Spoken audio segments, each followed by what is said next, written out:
अर्हन्ताणं नमो सिद्धाणं नमो आयर्याणं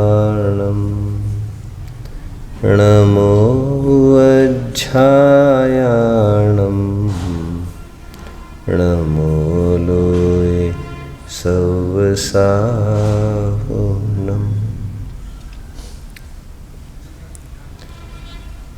जिनसे हम मन की बात कर सके, ऐसे कोई शीरस्थ व्यक्ति का हमारे जीवन में होना निहायत जरूरी होता है। जिनसे हम सलाह ले सके, ऐसा कोई अपना आत्मीय आप्त जीवन में जरूर होना चाहिए, जो हमें गलती होने पर डांट फटकार सके, हम जिनसे प्रायश्चित ले सके। ऐसा विराट व्यक्तित्व, परिपूर्ण कंप्लीट मैन का सानिध्य हमारे जीवन में होना बहुत ज़रूरी है, ताकि हमारा जीवन रिमेन्स पॉइज्ड मोक्ष मार्ग पर। और ये सब क्वालिटीज़ की पूर्ति सर्वज्ञ भगवान में होती है। और इसलिए देव स्तुति के रूप में पहले चैप्टर में यहाँ पर महापुरुष जानकर अपने मन की पूरी बात भक्त ने शेयर भी की है। और जो कमिट करना है, वचन बाध्यता, इसकी भी काफ़ी बात की है। और अमर कवि ने, अमर स्वभावी हम सभी जीवों ने भगवान के सामने सिद्ध होने तक की भी भावना भाई, गृहस्थपना त्यागने की भावना भाई, अज्ञानावस्था छूटने की तो सत्यता प्रकट की ही है, लेकिन फ्यूचर के रूप में मुनि पद अंगीकार करके अरहंत अवस्था प्राप्त करके निर्वाण के भी होने की भावना हमने भाई। दूसरा पार्ट हमने कुछ सैंपल के रूप में कुछ उत्तीर्ण हुए जीव है, उनके जीवन को हमने देखा पंच परमेष्टि के रूप में। क्योंकि जब भी कोई चीज़ बनाने को हाथ में लेते हैं, एक सैंपल होना जरूरी होता है। जैसे अक्सर मैं उदाहरण देता हूँ, किसी के गले की चेन हमको अच्छी लगी तो हम क्या करते हैं, उस चेन को सुनार को दिखाते हैं, उसकी फ़ोटोकॉपी ले जाते हैं, जिसको लेकर फिर उस सैंपल को लेकर हमारे घर के सोने से वैसी ही चीज़ हम गले में पहन सकते हैं। सोना हमारा, सैंपल सामने वाले का। उसी प्रकार ये 5 पद है, अरहंत सिद्ध आचार्य उपाध्याय साधु, यह आत्मा की ही अवस्थाएं है, सैंपल के रूप में हमने सामने रखी। मूल मटेरियल हमारा लगेगा और हमारी आत्मा उन रूप परिणमित होगी, ऐसी भावना हमने उसमें भाई थी। हो मेरी ऐसी दशा जैसी तुम धारी है। एक जैनी को आत्मानुभूति प्रथम चरण है निर्वाण की प्राप्ति का। और आत्मानुभूति की प्राप्ति करने के लिए 8 मूल गुण का होना जरूरी है, क्योंकि हमारा जीवन 2 भागों में विभाजित होता है, एक आचार पक्ष और एक विचार पक्ष। ये द्रव्यान योग का जितना फील्ड है वो सब विचार पक्ष है। आचार पक्ष के रूप में जितना चरणान योग है वो है। और आपको इस बात को नहीं भूलना चाहिए, द्वादशांग में पहला अव्वल अंग चरणान योग की ही मुख्यता का है, आचारांग को रखा गया है। और इसीलिए हमारा आचरण ही ठीक नहीं होगा तो जैसे भावों की विशुद्धि होनी चाहिए वो कदापि नहीं होगी। सदा सुखदास जी कहते हैं, करोड़ों जीवों में ऐसी ख्याति है कि जैनी तो रात्रि भोजन नहीं करते हैं। रिपीट, क्या कहा? करोड़ों जीवों में ऐसी ख्याति है कि जैनी तो रात्रि भोजन नहीं करते। कल रात में हमने देखा था, मुगलों का एक ऐसा काल चला है, कहते कहते कल रह गया था। जब मुगलों को ये पता चला था ये जैनी लोग रात्रि भोजन नहीं करते हैं, तो दिन में वे जैनियों को अपने पास बनाए रखते थे और रात में छोड़ देते थे ये जानकर कि अब इनके पास वैसे दूसरा कोई चारा नहीं है। लेकिन जब उनको पता चला कि जैनी मर मिट सकते हैं, रात में कुछ भी खाते नहीं हैं, तो उन्होंने रात में बाद में गश्त भी लगाना चालू की थी। आपको भारतीय इतिहास, जैन साहित्य का इतिहास पूरा पढ़ना चाहिए। और घर घर के बाहर गश्त लगती थी, तो जैनियों ने अपनी रक्षा करने के लिए प्राण की भी और जैनत्व की भी रक्षा करने के लिए रात रात भर उन्होंने धुआं बना बना कर निकाली है। और माँ मुझे रोटी दो आदि बर्तनों की आवाज़ करते हुए, लेकिन कितना टाइम तक भी उन्होंने कभी भी कुछ भी नहीं खाया रात में। फिर जैसा थोड़ा बहुत अवसर मिला दिन में एक आध दिन वैसे खा लिया। मतलब जब भी कोई मर्यादा और एक धर्म के नाम पर कुछ पहचान बन जाती है, तो एक दो लोगों के करने पर नहीं बनती है, हजारों करोड़ों की परंपरा उसको करती है, तब जाकर वो धर्म का पर्यायवाची माना जाने लगता है। अनछने पानी के त्याग के बारे में तो मैं हमेशा एक बात कहता हूँ, मैं ये कहता हूँ, जैनी एक बूंद भी अनछना पानी पी सकता नहीं, और छने पानी मात्र पीकर एक बूंद भी उसमें धर्म मान सकता नहीं। एक बूंद भी सदा सुखदास जी को जाकर पूछिए तो सदा सुखदास जी कहते हैं भिखारी को भी अनछना पानी नहीं पिलाना, यहाँ तक कि पशुओं का भी पालन करना है तो उनको भी पानी छान कर ही पिलाना चाहिए, ऐसा साफ उल्लेख इसमें किया है। यह हमारी मर्यादा है। रात्रि भोजन त्याग, अनछने पानी का त्याग, जीव दया का पालन, नित्य देव दर्शन, यह हमारा जैन परंपरा है, यह हमारी फाउंडेशन है। और इसके किए बिना आत्मानुभूति की प्राप्ति कदापि नहीं हो सकती। और इस फैक्ट को आप मत भूलिए, जो मैं बारंबार आपको याद दिलाता हूँ, मास्टरी करना किसी सब्जेक्ट में वो तो हर कोई कर सकता है। और मैंने आपको कभी बताया था, समय सार पर पीएचडीज मुस्लिम भी करते हैं। आज जैन दर्शन इतना पढ़ा जाने लग गया है, हर कोई कर लेता है। मुस्लिम भी बहुत अच्छा पेपर प्रेजेंटेशन कर सकता है।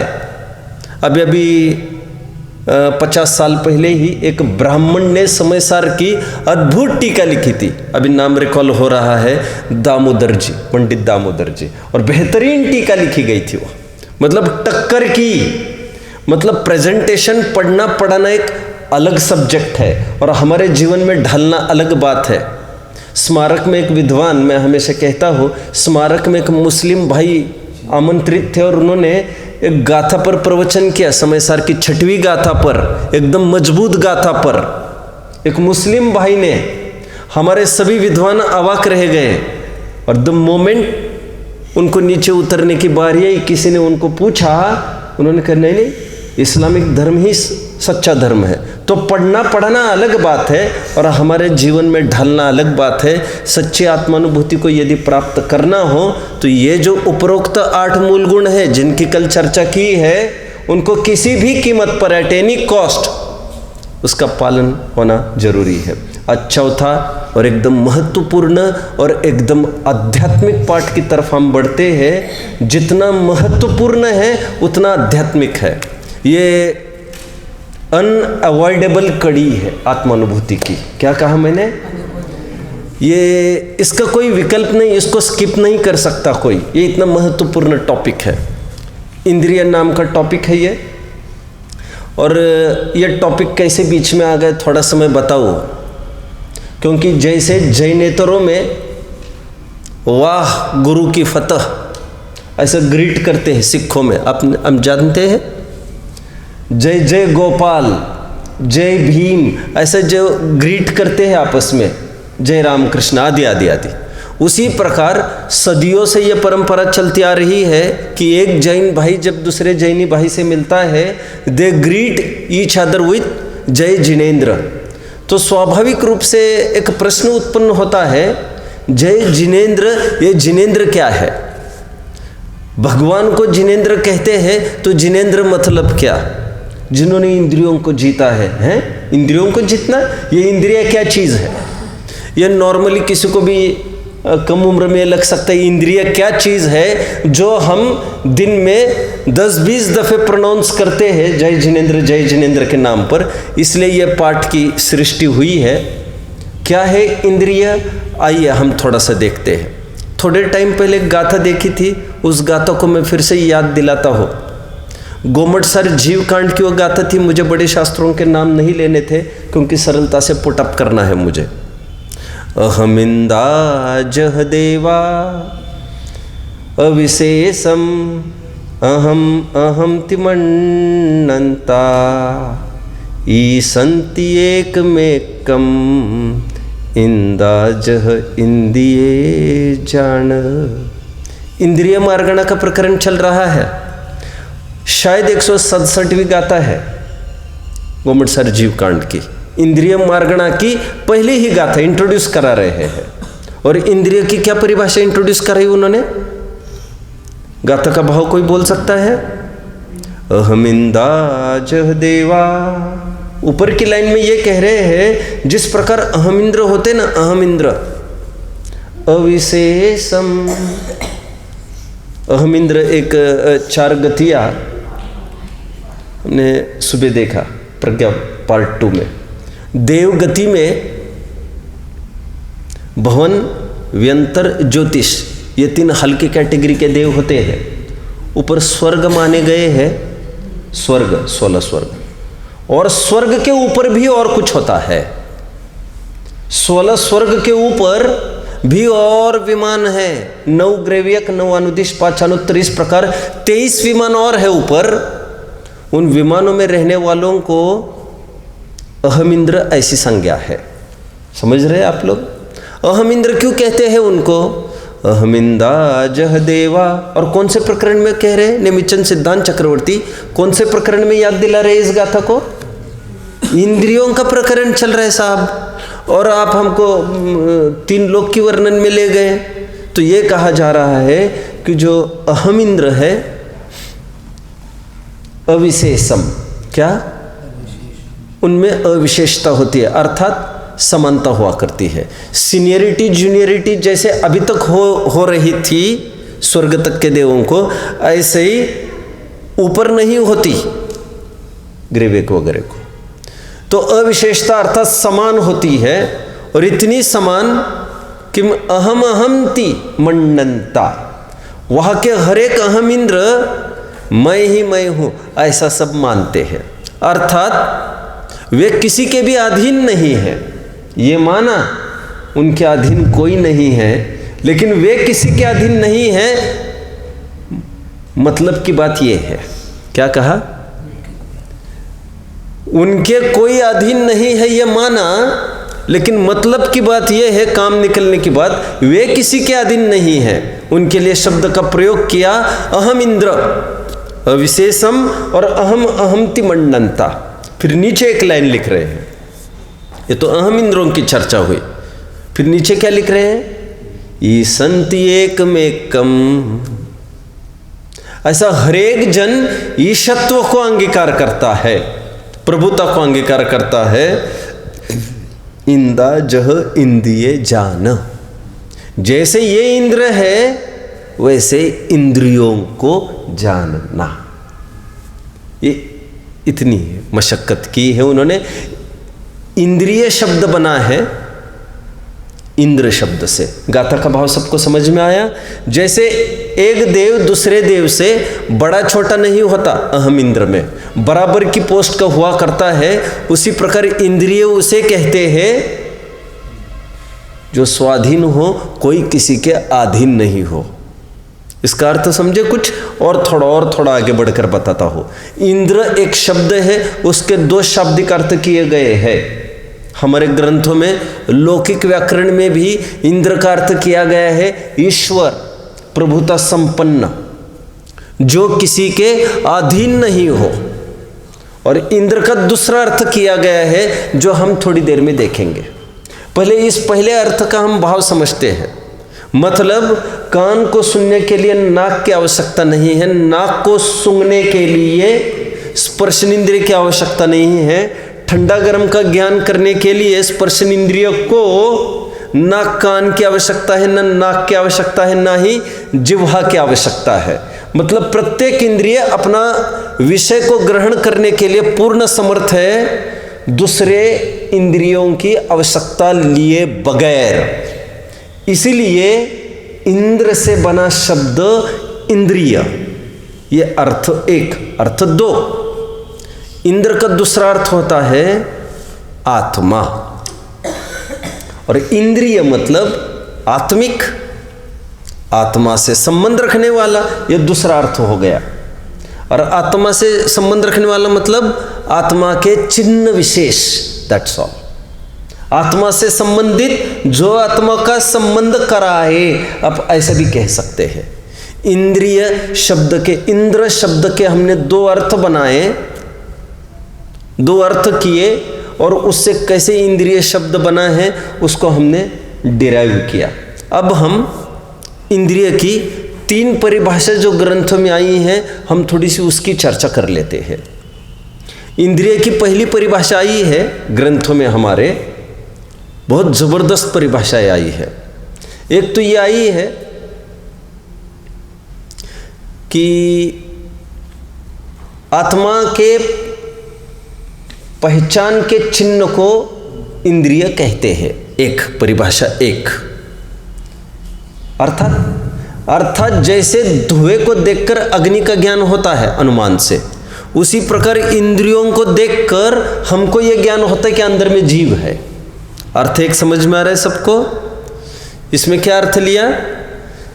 पहले अर्थ में ये लिया आत्मा के चिन्ह विशेष को, जो आत्मा का ज्ञान कराए। एक अच्छे से गौर करना मेरे भाषा को। दूसरी परिभाषा में बिल्कुल उल्टी बात कह रहे अभी। जो आत्मा के ज्ञान में साधन हो, अर्थात जिसके जरिए बाहर की वस्तु का ज्ञान हो। दोनों अर्थ का फर्क समझ में आ रहा है? एक तो हमको समझ में आया कि ये आत्मा है इंद्रिय देखकर, जैसे चिंटी को देखा, एक दीवार को देखा और एक चिंटी को देखा, तो क्या है ऐसे चिंटी में जो हमको लगा ये जीव है? कुछ एक हमने ऑर्गन्स देखे, उसके ऑर्गन्स जिससे हमको लगा ये जीव है। इसका मतलब एक, दो परिभाषा में क्या अंतर पड़ रहा है? पहली परिभाषा हमने ये बनाई कि जिसके द्वारा आत्मा का ज्ञान होता है, और दूसरी परिभाषा हम ये बना रहे हैं जिसके द्वारा आत्मा को ज्ञान होता है। कितने जन समझ रहे? ज्ञान होने में, आत्मा को ज्ञान होने में जो बाह्य साधन है उसे इंद्रिय कहते हैं। ये परिभाषा दो ग्रंथों में परिभाषा है। परिभाषा तीन जो बहुत महत्वपूर्ण नहीं है, और मतलब जूनियर लोगों को तो इतनी जरूरत है भी नहीं, लेकिन ग्रंथों में आई है, जिसके निमित्त से बनी है ये वस्तु, जैसे नाम कर्म के निमित्त से बनी ये वस्तु है। ये पांचों इंद्रिय जिसको कहते हैं। और नाम कर्म का एक अर्थ भी इंद्र किया, इसीलिए जिसके निमित्त से बना है, नाम कर्म के निमित्त से, इसलिए भी उसको इंद्रिय कहा। इंद्रिय की इस प्रकार हमने तीन परिभाषा पढ़ी है। अभी सीधे चैप्टर की तरफ बढ़ते हैं। जैन दर्शन की खासियत समझिए। अभी संपूर्ण विश्व इंद्रिय सुख को हेय कहता है। क्या कहा?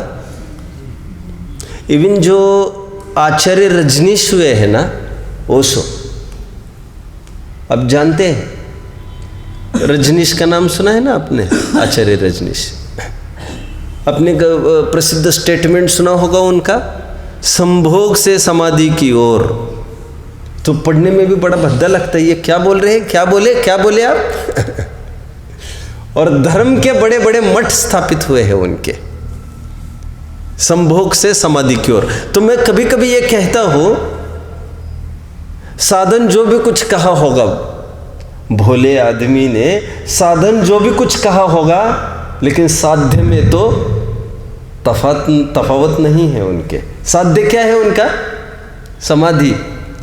वे ये कहते हैं इतना भोगो कि फिर भाव ही नहीं हो। क्या कहा आपने? क्या कहा आपने? तो क्या हो? तो भोगने का फिर भाव ही नहीं हो। मतलब वे भी इस बात को समझते हैं कि समाधि हम सबका गोल है, अल्टीमेट लक्ष्य है हमारा, विषयों से छुटकारा। लेकिन वे कह रहे भोग भोग कर छूटेगा। और जैन दर्शन ये कहता है कि जो आग होती है उस पर डाला हुआ घी, मैंने कभी उदाहरण दिया था, आप लोगों को याद आ रहा होगा। भभकती आग पर घी डालकर देखा जाए कभी, क्या पाएंगे आप? आपको आग बुझती सी दिखेगी। आग बुझती सी दिखती है, एकदम भभकती नहीं है। और बुझती सी दिखी and all of a sudden एकदम दुगनी हो जाती है वो। उसी प्रकार जितना इंद्रिय सुख है उसमें कोई विषयों की पूर्ति हो जाए, तत्पूर्ता अच्छा लगता है, लेकिन वो इच्छा द्विगुणित होती है, ट्वाइस थ्राइस। आगे बढ़ते हैं। मैं ये कह रहा था, विश्व के जितने भी दर्शन हैं वे सब इंद्रिय सुख को हेय कहते हैं, इंद्रिय भोग को हेय कहते हैं। जैन दर्शन की विशेषता है वो इंद्रिय सुख को हेय तो कहता ही है, इतना तो है ही। और एक बात बोलिए जो इस पाठ में समझनी है हमको। जैन दर्शन की एक खासियत है, वो इंद्रिय सुख के साथ साथ इंद्रिय ज्ञान को भी हेय कहता है। और विश्व के माथे पर चढ़कर आज तक एक भी दर्शन ये बोलने में समर्थ नहीं हो पाया है। धर्म के नाम पर इतना ही कहते हैं, भोग मत करो, भोग मत करो। और इंद्रिय जय की और कोई परिभाषा नहीं हुआ करती बाकी के धर्मों में। लेकिन हमारे जैन धर्म में एक नई बात यह है कि इंद्रिय भोग मत करो आप कहते हो, तो भोग मतलब भी आप क्या समझते हो? अच्छा बुरा की ही बात नहीं। हमारे जैन दर्शन ये कहते हैं आंखों के माध्यम से मत जानो, कान के माध्यम से मत जानो, इंद्रियों का आलंबन भोग के लिए दूर, ज्ञान के लिए भी मत लो। उसको कहते हैं इंद्रिय सुख के साथ साथ इंद्रिय ज्ञान भी है, क्योंकि इंद्रियों का आलंबन ही है। पराधीन सपने हु सुख नाही, डिपेंड नो डिपेंडेंस। अधीनता किसी की भी बर्दाश्त नहीं होगी। हमारे माथे पर किसी का भी हाथ हो यह बर्दाश्त नहीं हो सकता हमको।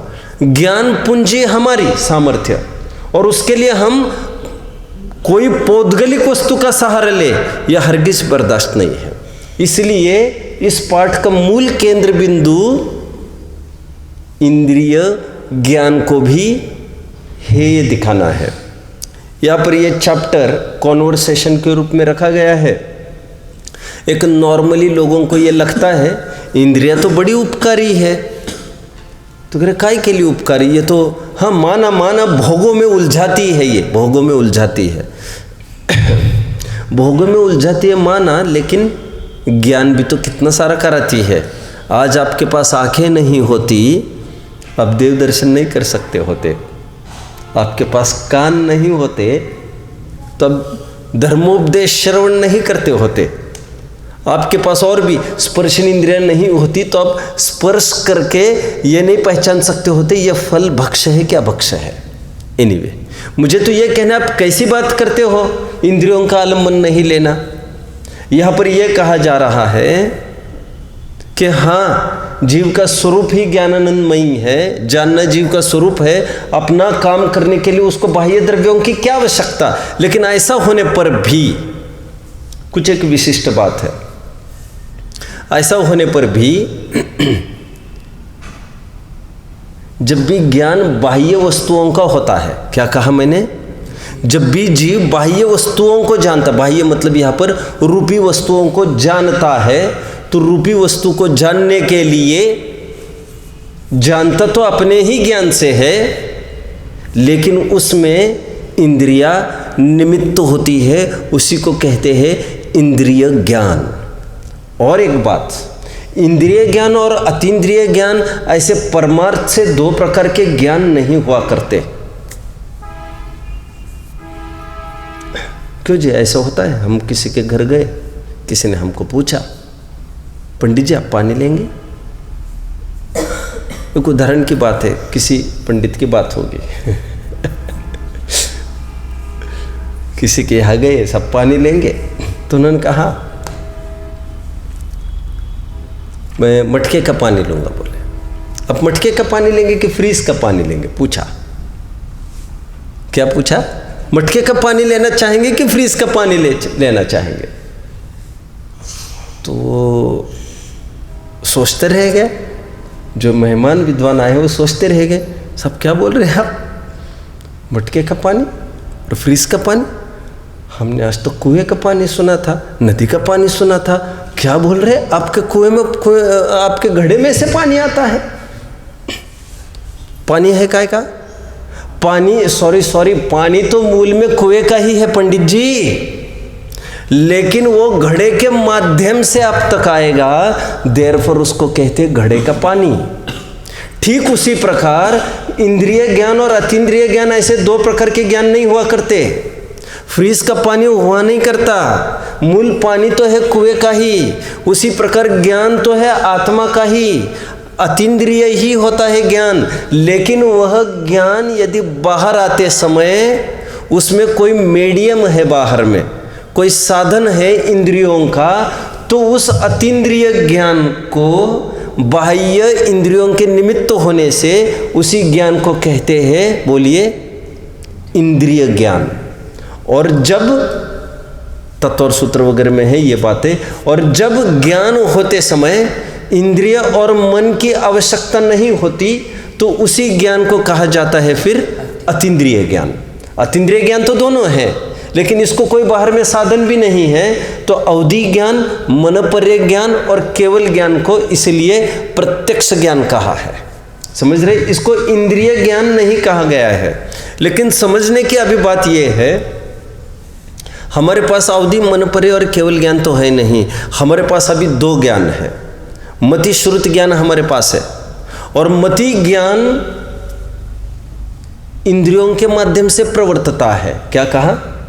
और आपने ये रोक लगा दी है कि इंद्रियों का आलम्बन नहीं लेना है, तो हम करें भी तो क्या करें? पहले और एक बात समझने की है, यूज अ थॉर्न, बात को पूरी करिए, use a thorn to draw a thorn. कांटा निकालना है आपको, पैर में घुसा हुआ, तो दूसरा कांटा आपको हाथ में लेना पड़ेगा पहले कांटे को निकालने के लिए। कांटे को निकालना है तो कांटे का आलम्बन लेना पड़ेगा। अंग्रेज़ों को यदि भगाना है आपको भारत से, तो आपको क्या करना पड़ेगा?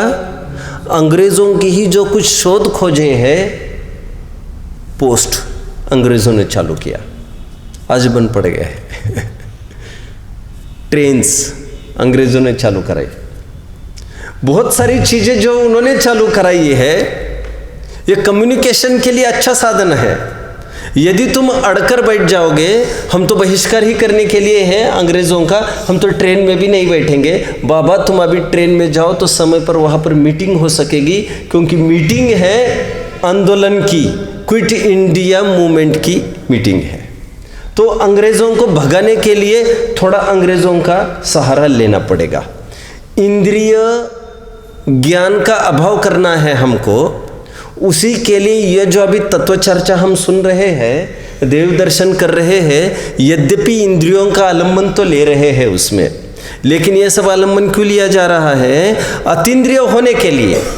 और परमार्थ से उसमें भी समझने की बात यह है, अभी आप कान से नहीं सुन रहे हैं, अब सुन तो ज्ञान से ही रहे हैं। समझना बात को, खट्टा है कि मीठा है, ये कौन ज्ञान करता है? जिह्वा ज्ञान करती है कि आंख ज्ञान करता है? परमार्थ से तो ज्ञान ही चखता है, ज्ञान ही सूंघता है, ज्ञान ही सुनता है। और यदि ऐसा नहीं होता, यदि इंद्रिय ही सुनती, सूंघती, चखती, यदि ऐसा होता तो बात को पूरी करिए कोई, क्योंकि इंद्रिय तो सबको एक शरीर की होती है, एक शरीर का ज्ञान क्यों नहीं हो पाता? वही वस्तु है सामने, किसी को कैसी दिखती है, किसी को कैसी दिखती है। हम 2-4 दफ़े वो लाइन पढ़ जाते हैं और उस लाइन का पर्टिकुलर वर्ड स्किप करते रहते हैं, फिर कहते हैं हम, अरे हमारे उपयोग में दूसरी बात चल रही थी। इसका मतलब आपको ज्ञान न शब्दों से होता है, न आँखों से होता है। आपको ज्ञान से ही होता है, ज्ञान में जो योग्यता बैठी है। आप समझ रहे मेरी बात को? अभी यहाँ पर कहने की बात यह है कि अब हम क्या करें। तो इसलिए यहाँ पर यह बताया जा रहा है कि जितनी भी बाह्य वस्तुओं का ज्ञान होता है, यद्यपि उसमें इंद्रिया निमित्त है, लेकिन इससे कोई ऐसा माने कि इंद्रिया तो बहुत कार्यकारी है, सहयोगी, हेल्पफुल है हमको, इसलिए बने रहने दो ना इंद्रियों को। क्यों जीतना है आखिर हमको इंद्रियों को? क्यों जितेंद्रिय बनना है? पहले तो जितेंद्रिय की परिभाषा क्या करेंगे? इंद्रियों को जीतना। इंद्रियों को जीतने का अर्थ क्या करेंगे? इंद्रियों को जीतने का अर्थ इंद्रियों को वश करने का अर्थ हम इंद्रियों के वश ना हो, ये है। फिर से इंद्रियों को जीतना मतलब, इंद्रियों को वश करना मतलब, इंद्रियों को वश करना ऐसा नहीं, इंद्रियों के वशीभूत हम नहीं होना, ये इसका खरा अर्थ है। जो मैं अहम इंद्र की परिभाषा में कर रहा था कि हम किसी के अधीन नहीं हो, यही स्वाधीनता है। हमारे कोई अधीन हो, यह स्वाधीनता नहीं है। हम इंद्रिय ज्ञान की बात कर रहे थे। तो अब क्या किया जाए?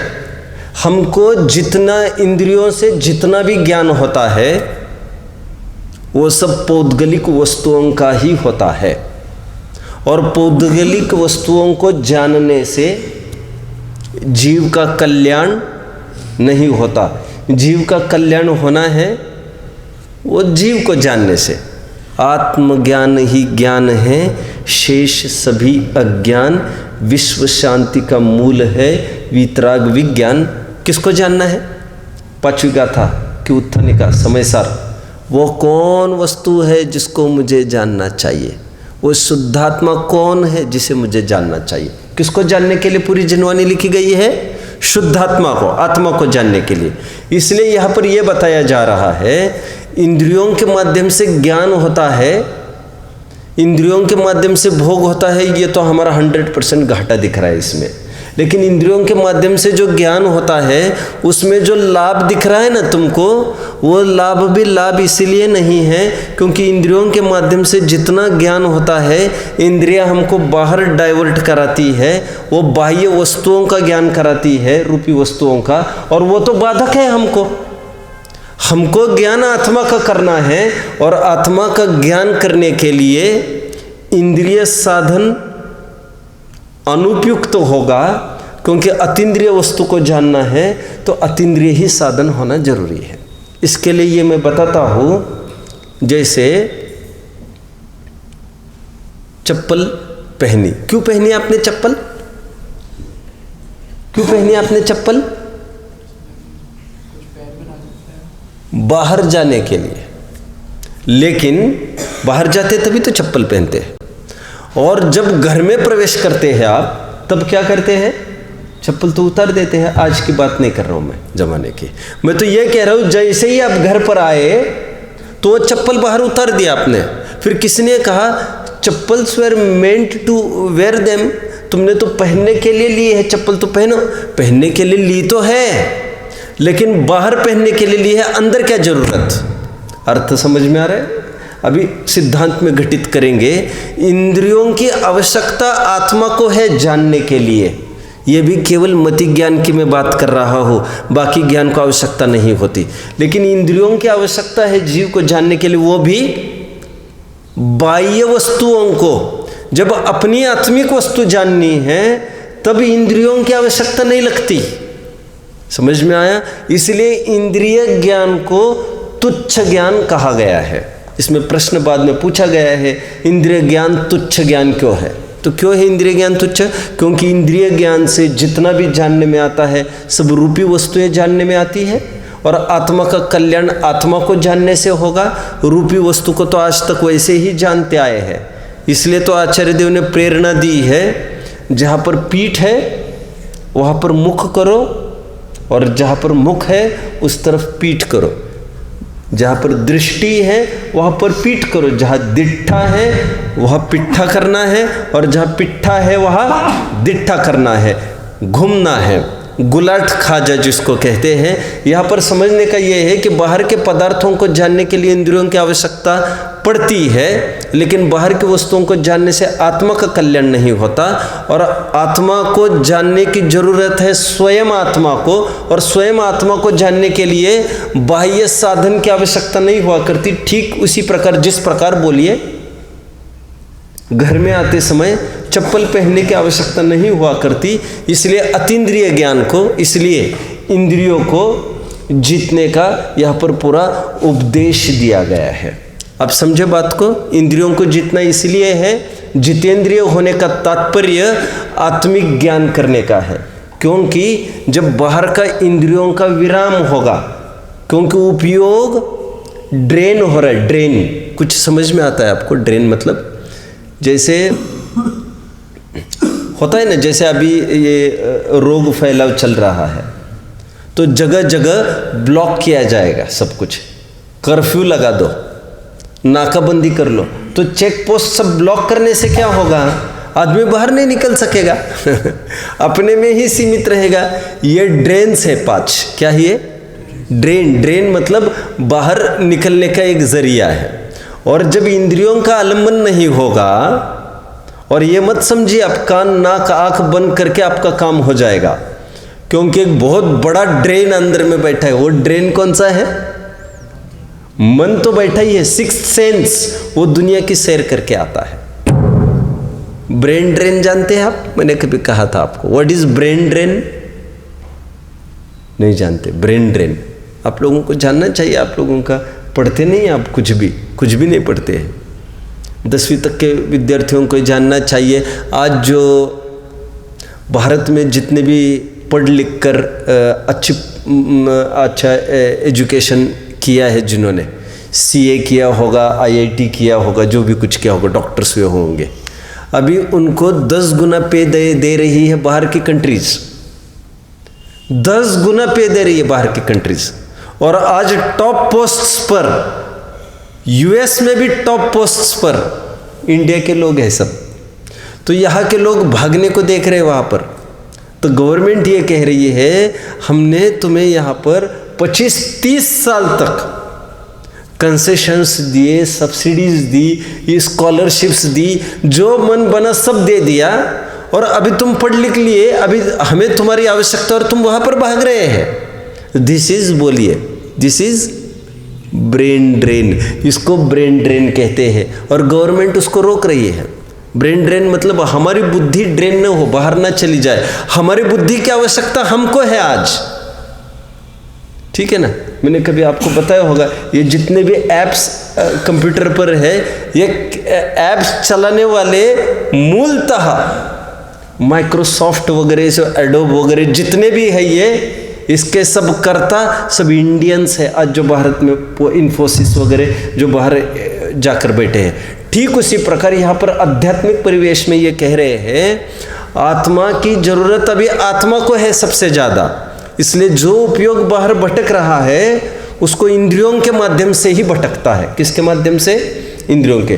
तो इंद्रियों से उसको ब्लॉक करना, इंद्रियों से ब्लॉक करने का क्या जरिया है? इंद्रियों में छेड़छाड़ करने की बात नहीं है। उसको विषय आत्मा का मिल जाए तो अपने आप वहाँ पर जाने से रुक जाएंगे।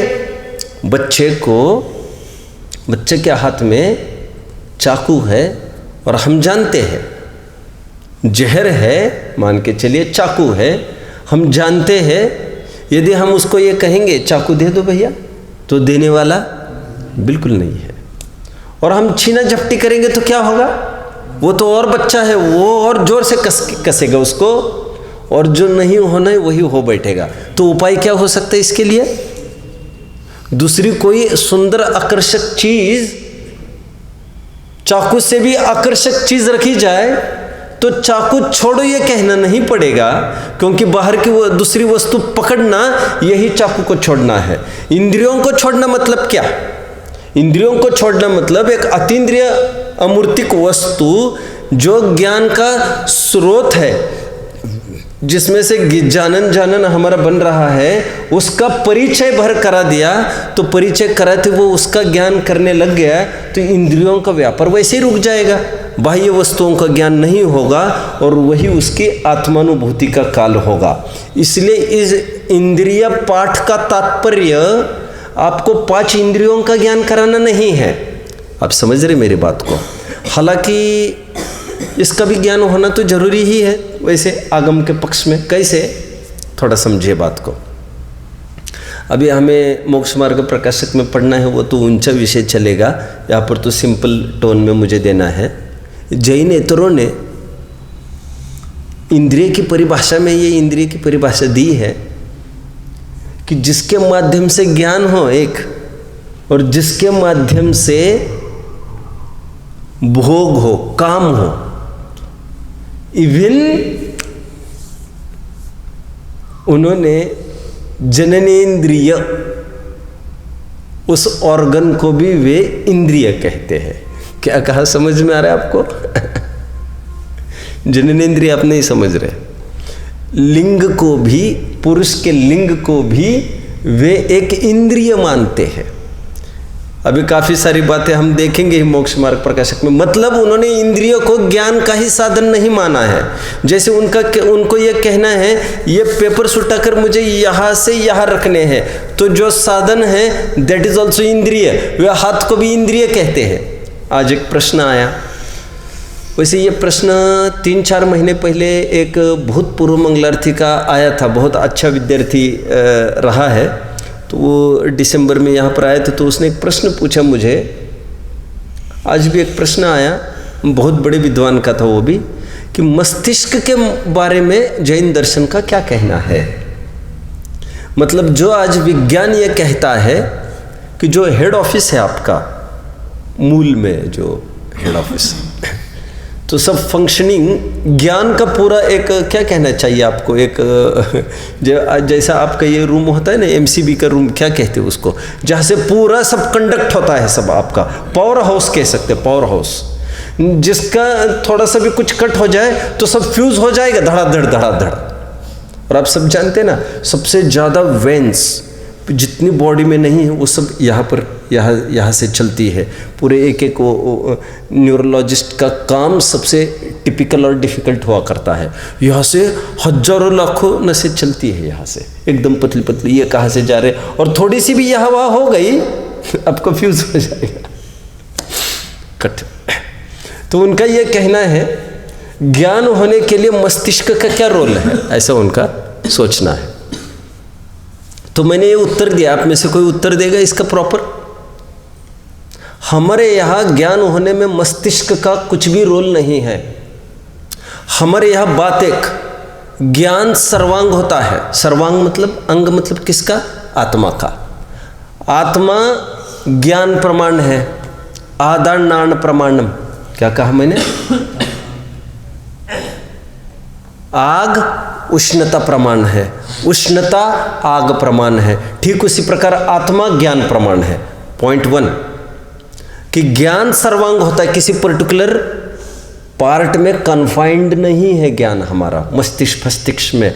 फिर वे कहते हैं रिफ्लेक्स एक्शन होता है, सुना है ना आपने? फिर वहाँ से जाता है, फिर वहाँ से वो इशारा करता है, कोई खतरा है, फिर अपना हाथ आगे बढ़ता है और मक्खी को हटा देता है। ऐसे इतना रिफ्लेक्स एक्शन कहता है वो। लेकिन हमारी ये मान्यता है दिमाग तक क्यों जाएगा वो? दिमाग का क्या मतलब है यहाँ पर? ज्ञान सर्वांग होता है, बात एक। और यदि ज्ञान को जानने के लिए बाह्य कोई ऑर्गन की आवश्यकता भी है तो वे सेंस ऑर्गन्स, इंद्रिया केवल 5 मानी गई है हमारे यहाँ, और मस्तिष्क 5 इंद्रियों में कोई इंद्रिय नहीं मानी गई है। तो जैनेतरों की भी जो कंसेप्ट है जिनसे काम होता है वो एक इंद्रिय है, उसका खंडन करने के लिए भी जरूरी है ये आपको समझना, क्योंकि हमारे इसमें ऐसा नहीं है। इंद्रियों का क्या पर्पस पता है? तीनों परिभाषा कोई बताएगा? 3 परिभाषा रिपीट करोगे Archit? Today you are not alert, और आपको ऐसा लग रहा है कि चर्चा हमारे लिए चल ही नहीं रही है। ऐसा नहीं होना चाहिए। हाँ चलो बोलिए। एक तो आत्मा का ज्ञान और एक जो आत्मा ठीक है, ये दो परिभाषा पहले बनाई थी। इंद्रिय किसको कहते हैं? एक तो अमुक वस्तु आत्मा है, ये पहचान का चिन्ह है बाहर से, मतलब सेकंड पर्सन को, और एक तो बाह्य वस्तुओं के जानने में जो ज्ञान का साधन है हमारे लिए, उसको भी इंद्रिया कहते हैं। ये दूसरी बात मैंने बताई थी। बहुत अच्छी भाषा में कहो तो पहला जो टर्म है वो अहिंसात्मक दृष्टि से है, और दूसरा टर्म केवल हमारे नॉलेज के फंक्शनिंग से है, इसलिए दूसरे की विशेष बात चलती है। एनीवे, हमने 5 सेंस ऑर्गन्स माने हैं। इस पाठ में मन की चर्चा नहीं की गई है, क्योंकि मन दिखाई नहीं देता बाहर से, इसलिए उसको कथनचित इंद्रिय कहा है, उसको अनिंद्रिय कहा है, ऐसा उसको टर्म दिया गया है। हालांकि उसको भी इंद्रिय माना गया है, क्योंकि मन के माध्यम से भी संकल्प विकल्प तो बहुत होते हैं, लेकिन यहाँ पर बाह्य इंद्रियों के माध्यम से जो प्रवृत्ति बाहर हो रही है जीव की, वो जीव स्वयं ड्रेन होता है बाहर, मतलब जीव अपना उपयोग बाहर के वस्तुओं के साथ जोड़ता है, तो साधन इंद्रिया बनती है। और इंद्रिय ज्ञान तब रुकेगा जब इसके सामने कोई प्रॉपर विकल्प होगा, और विकल्प ये है स्वयं अमूर्तिक जानने देखने वाली आत्मिक वस्तु है। आंखें बंद करो, कब स्वयं जानने में नहीं आता हमको, हम कब जानने में नहीं आते हमको, हम प्रत्येक समय में जानने में आते हैं। समझ में आया? नींद में है तब भी जान सकते हैं हम स्वयं को। हम दूसरे दिन उठकर कहते हैं कल बहुत अच्छी नींद आई, इसका तात्पर्य क्या है? अच्छा, हम ये भी कहते हैं कल ऐसा स्वप्न आया, तो यार स्वप्न में तुम बोल देते, फिर मुझे स्वप्न में फिर जगह देते ना, तुम मुझे फिर स्वप्न में चोराए थे, नहीं कह रहे फिर, लेकिन दूसरे दिन ज्ञान है उसका। अब समझिए, और इतम भूत स्वप्न का ज्ञान करा रहा है, मतलब प्रतिपल उसकी चेतना चलती है। अब ये बात दूसरी है कि वो बयां कर पा रहा है कि नहीं उसको। 3 साल के बच्चे को पूर्व भव का ज्ञान हुआ, भले नहीं बोल पा रहे, लेकिन ज्ञान होना बात पक्की है। समझ रहे? पहली इंपॉर्टेंट बात जो अपने छोटी उम्र में पढ़ी है, मैं आत्मा हूँ, मैं जीव हूँ। सेकंड बात बोलिए, बोलो, मुझ में ज्ञान है, तीसरी बात, और मुझ में मेरा ज्ञान है। चौथी बात, मैं जानता हूँ। पांचवी बात, मैं मात्र जानता हूँ। छठवीं बात बोलिए, मैं ज्ञान से जानता हूँ। समझ में है? 6 बात मैंने उसको एक्सटेंड करके कहा। क्या क्या बातें कही? मैं जीव हूँ, बोलो। सेकंड, मुझ में ज्ञान है। 3, बोलो, मुझ में मेरा ज्ञान है। 3, 4, मैं जानता हूँ। 5, मैं ज्ञान से जानता हूँ। 1 रह गई, और मैं मात्र जानता हूँ, और मैं मात्र मेरे ज्ञान से ही जानता हूँ। जो बाहर की इंद्रिया है वो तो ऐसी ही है। बहुत प्रसिद्ध उदाहरण देते हैं पंडित जी, उन्हीं उदाहरण को करते हैं हम आगे। खिड़की से हमने जब कोई वस्तु देखी, तो देखी किसने वो वस्तु? खिड़की ने कि तुमने? देख रहे हैं हम, उदाहरण के रूप में देख रही है आंखें, खिड़की तो नहीं देख रही है, लेकिन देखती हुई आंख में खुली हुई खिड़की निमित्त है। ठीक उसी प्रकार यहाँ पर एक जीव है। आपको एक चीज़ पढ़ाई होगी भाभी ने इंद्रिय पाठ पढ़ाते समय। एक मटका लीजिए, याद आ रहा है? मटका क्या कहते हैं उसको? घड़ा लीजिए, घड़े को उल्टा रखिए। ठीक है, रखा। अब उल्टे घड़े में एक काम करिए, आप अंदर से कुछ व्यवस्था करके एक बल्ब रखिए। ये मैं उपाय नहीं बता सकता आपको, आप भी ऐसा कुछ करिए, क्योंकि इतनी भी हिंसा का भागी मैं नहीं हो सकता, मैं उलझना नहीं है। मैं तो अपने ज्ञान, एक बहुत अच्छी सृष्टि है, हिंग लगे ना फिटकरी, रंग चौका ही चौका। ऐसा एक विकल्प विचार करो, एक बल्ब छोड़ दिया अंदर घड़े के अंदर, हालांकि वो बुझ जाएगा, हवा नहीं जाएगी, तो आपकी केमिस्ट्री के हिसाब से for combustion oxygen is necessary. अभी एक काम कर सकते हैं आप, उस घड़े को, घड़ा रिजेंबल्स लाइक, इट रिजेंबल्स, वो बिल्कुल एक चेहरे जैसा दिखता है, ऊपरी पार्ट जैसा, सिर जैसा। तो आप एक काम करिए, आंखों के आकार के 2 ओपनिंग्स बनाइए उसको, लाइट उसमें से बाहर आएगी अभी, राइट राइट। 2 कान के बिल्कुल आकार बनाइए उस घड़े को। मुझे अभी कोई कह रहा था कि हम ऐसा प्रैक्टिकल पढ़ाते हैं नाम नहीं लेना चाहता। क्या हालत है दुनिया की, मुझे बहुत तरस आता है।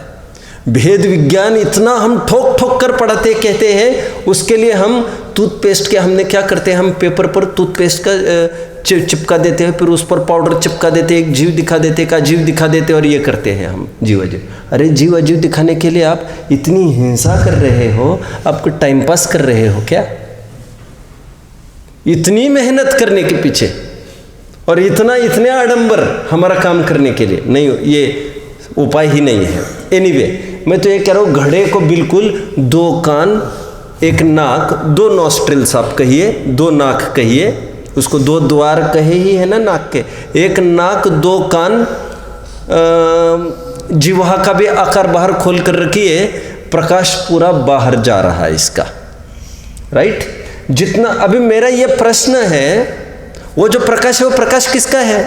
क्या आप ये कहेंगे आँख का प्रकाश है? क्या आप ये कहेंगे वो कान का प्रकाश है? आपको कहना तो यही चाहिए कि प्रकाश मूल बल्ब का है जो अंदर में बैठा है। ये तो ओपनिंग्स मात्र है। और ऐसा होता तो हम अंधे को, फिर 5 इंद्रिय तो बहुत दूर, हम 4 इंद्रिय भी नहीं कह सकते होते, जबकि ऐसा है ही नहीं। बहरे को नहीं, हम अंधे को भी पंचेंद्रिय नहीं कहते हैं क्या? कहते ही है, क्योंकि उसकी इंद्रिया के बंद और चालू से कोई बात ही नहीं। मूल में फंक्शन करने वाली मोटर अंदर में, मूल पावर हाउस दूसरा चलता है। और ज्ञान सर्वांग होता है, ज्ञान अपनी ताकत से जानता है, ज्ञान अपनी सामर्थ्य से जानता है, लेकिन जानते समय खुली हुई इंद्रिय निमित्त होती है। और स्वयं ही जब नहीं जानता तो नहीं जानने में पदार्थ का नहीं होना, इंद्रिय का बंद होना आदि आदि बाहर के निमित्त पड़ते हैं कुछ भी, लेकिन वह अपनी उपादानगत ताकत है। यदि ऐसा नहीं होता तो मुनिराज यही से बैठकर, बोलिए, मुनिराज को ऐसी ऐसी रिद्धियां हो जाती है, आप सब जानते होंगे। 9x12 योजन की अयोध्या नगरी, इसमें खचाखच भरे हुए लाखों करोड़ों जीव हैं, इसमें से कौन क्या बोल रहा है ये बराबर एक जगह बैठकर सबका अलग अलग एनालाइज कर सकते हैं। वे शतावधान नहीं हुआ था क्या आपके एक साधारण से विद्वान को? किसको? श्रीमद जी एक साधारण विद्वान थे, उनको अगर एक रिद्धिधारी मुनि कोई, तो उनको नहीं हो सकता। रिद्धि कोई साधारण बात थोड़ी होती है। यहाँ पर बैठकर वे सब इतमभूत ज्ञान करा सकते हैं, स्पर्शन रसना। और भरत चक्रवर्ती जैसा साधारण श्रावक यहाँ से कितना 47,263 आदि आदि इतने योजन दूरी का वो सूर्य के बीच के जिन बिंबों को यही से दर्शन कर लेता है। और तुम हम तो नहीं कर पाते। आप सब समझ रहे मेरी बात को? मतलब इतनी कहने का, अब फिर कोई ये कहेगा नहीं सब उनकी आंखों की रोशनी थोड़ी सी अच्छी है। अरे मैं फिर यही कहना चाहता हूँ, इंद्रियों से ज्ञान होता नहीं, क्योंकि ऐसा होता तो रिद्धिधारी मुनिराज है, वे तो इंद्रियों का, वे तो कोई बिना आंखें खोले ही वे जान सकते हैं कौन सा रंग आदि क्या। ये तो अपना आर्य कर लेता है इतना तो। सुनिए, समझिए, मैं अच्छी चीज़ बता रहा हूँ आपको। आजकल एक विद्या निकली है ना, जिसका फिजूल आकर्षण हो गया है लोगों को। क्या? अरे तुम पता नहीं तुमको, वो बिना देखे सब कलर बता देता है। मुझे भी करना, ये थोड़ा सा हो जाता है। अब मुझे एक बात कहनी है, उसका साइंस को विचार करो, साइंस को। उनको पूछो यार तुम कैसे कर लेते हो ये, तो उनका ये कहना है इंद्रियों को काम में लिए बिना, क्या उसको कोई नाम है उस विद्या का? नहीं, नाम तो होगा ना, कुछ नाम तो होगा। आप भी नहीं जानते कि बच्चे उसको, नाम नहीं पता है, काम जानते हैं। चलो अपने काम से काम रखना। चलिए सुनिए, जो भी है आजकल चालू हो गए हैं, कितने दिन का कोर्स है जिसमें आप आंखें बंद करके बराबर देख सकते हैं सब जो भी है, हाँ? सूंघ सकते हैं आप, उसका रंग बता सकते हैं आदि आदि। उनको पूछो आप ये काम कैसे करते हैं, तो क्या उनका साइंस कहता है मालूम? मैं आत्मानुभूति की बात कहने वाला हूँ आपको। उनका साइंस ये कहता है जब इंद्रियों को आप ब्लॉक कर दो तो मन सक्रिय हो जाता है और मन की पावर कई गुना बढ़ जाती है जब इंद्रियों को आप रोक देते हो। अब मेरा ये और कहना है इसमें थोड़ा एक कदम आगे, तो जब इतना हो सकता है तो जो मन को रोकेगा तो उसकी ताकत इतनी हो जाएगी कि दूर स्थित वस्तुओं को भी जान लेगा। तो हम वही बात कह रहे थे, हम चीज जितनी सूक्ष्म होती जाएगी उतनी स्ट्रॉन्गर होती जाती है, ये रूल है। इसलिए एटम बॉम्ब में जितना पावर है उतनी पावर मॉलिक्यूल बॉम्ब में नहीं हुआ करती। जितनी फाइननेस लाओगे उतना काम बढ़ता है। इंद्रियों से ज़्यादा ताकत मन की और मन से ज़्यादा ताकत, अरे पूरी ताकत आत्मा सेल्फ की है। वस्तु जितनी सूक्ष्म हो जाती है उतना वो जानने में उसकी परिस्पष्टता होती है। जितने आड़ होंगे, अड़तियाँ होंगे, मीडियम साधन होंगे, उतने तो आपकी बाधा ही खड़ी हो गई। तो इंद्रियों के कारण ज्ञान नहीं होता। स्कूल में पढ़ा रहे थे हमारे टीचर, और एक दिन ये पूछा साइंस के टीचर ने, आप जानते हो ये एडिसन, आर्किमिडीज किसी का नाम लिया होगा, साइंटिस्ट गैलीलियो वगैरह का। ये गैलीलियो ने, सॉरी वो हेनरी फोर्ड था जो मैडम क्यूरी, वो पति पत्नी दोनों ने मिलकर वो मैडम क्यूरी, ठीक है, वो पीरियोडिक टेबल वगैरह संबंधी कहीं कुछ है वो रेडियम, चलो एनीवे। तो उन्होंने तो कह रही इतना सूक्ष्म देखा, उन्होंने कैसे देखा जानते हैं? तो मैंने कहा कि सर दे हैव वोर स्पेक्ट्स ना देयरफॉर। तो उनकी फ़ोटो छपी थी, तो उन्होंने चश्मा पहने ना तो उनको सूक्ष्म दिखा होगा। मैं तो ऐसे ही बोला मैं तो उन्होंने कहा चश्मा तो ज़्यादा दिखने की निशानी नहीं है, चश्मा तो कम दिखने की निशानी है। ठीक उसी प्रकार इंद्रियां ज़्यादा जानने की निशानी नहीं है।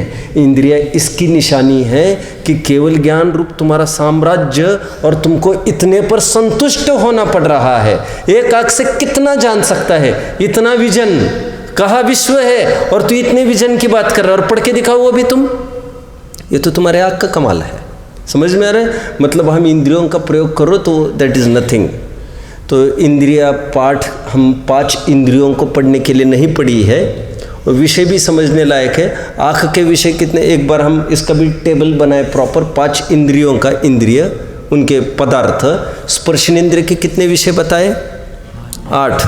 ठंडा गरम, रूखा चिकना, कड़ा नरम और हल्का भारी, 8। स्पर्श रस के कितने बताए? 5। खट्टा मीठा, कड़वा चरपरा कषायला, खट्टा आगे स्पर्शन रसन, sense of touch, sense of taste, sense of, और ये पूरी जिह्वा नहीं है इंद्रिया। इंद्रिया तो चिन्ह एक जिसके माध्यम से ज्ञान होता है, ये जो टेस्टिंग बर्ड्स होते हैं आगे के उतना ही होता है सक्रिय हो। इंद्रिय ये पूरी फिर वही बात होगी जो जैनेतर बोल रहे हैं, समझ में? तो और स्पर्शन इंद्रिया सर्वव्यापक हुआ करती है। और ये भी जो नाक दिख रही है वो इंद्रिय नहीं है, कान जो दिख रही है वो इंद्रिय नहीं है। हमारे तत्वार सूत्र में पूरा इसका वर्गीकरण किया है।